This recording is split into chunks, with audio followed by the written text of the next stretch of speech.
নির্দেশক কি করে বলো তো, তোমরা কি জানো? নির্দেশক হচ্ছে অ্যাসিড বা ক্ষার নির্ণয় করে।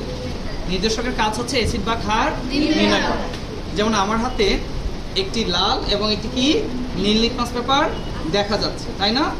সো এটা কি নীল, নীল অ্যাসিডকে কি করে লাল করে, আর ক্ষার লালকে নীল করে। তাহলে আমরা এবার দেখি, এটা হচ্ছে অ্যাসিড, এটার মধ্যে নীল দিলাম, বর্ণটা দেখাও। আর এটা হচ্ছে লাল, ক্ষারের মধ্যে দিয়ে দিলাম। তাহলে কি বর্ণ কি চেঞ্জ হলো, দেখতে পাচ্ছ তোমরা? আচ্ছা ঠিক আছে। এবার মনে করো আমাদের কাছে লিটমাস পেপার নেই, বাট আমরা অ্যাসিড বা ক্ষার কি করব, নির্ণয় করব। সেই ক্ষেত্রে আমরা কোনো প্রাকৃতিক উপায় কি করতে পারি, অবলম্বন করতে পারি। এই ক্ষেত্রে আমরা যেটি করেছি, জবা ফুলের নির্যাস তৈরি করে সেটাকে আমরা লিটমাস হিসেবে ব্যবহার করতে পারি।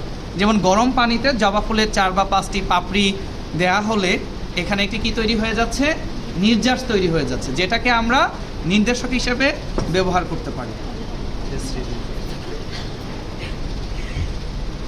তাহলে আমি একটি ড্রপারের সাহায্যে কিছু পরিমাণ এটাতে এড করি, তোমরা দেখবা যে বর্ণ কি পরিবর্তন হয় কি না।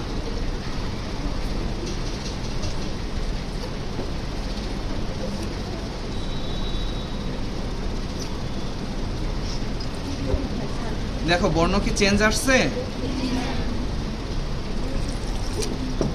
দেখো হালকা কি হয়ে গেছে, সবুজা।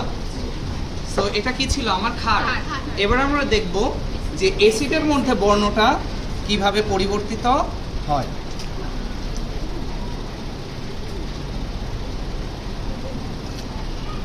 দেখতে পাচ্ছ বর্ণ কেমন হচ্ছে, অনেকটাই লাল, তাই না?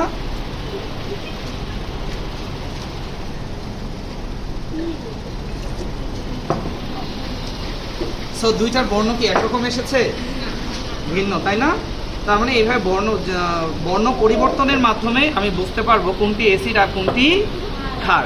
তাহলে জবা ফুলের নির্যাস ক্ষারকে কি করলো, লাল হলো, যেটাকে আমরা রক্তিম লাল বলতে পারি। আর ক্ষারকে কি করলো, সবুজ। সেই বর্ণ পরিবর্তনের মাধ্যমে আমরা অ্যাসিড বা ক্ষার শনাক্ত করতে পারি।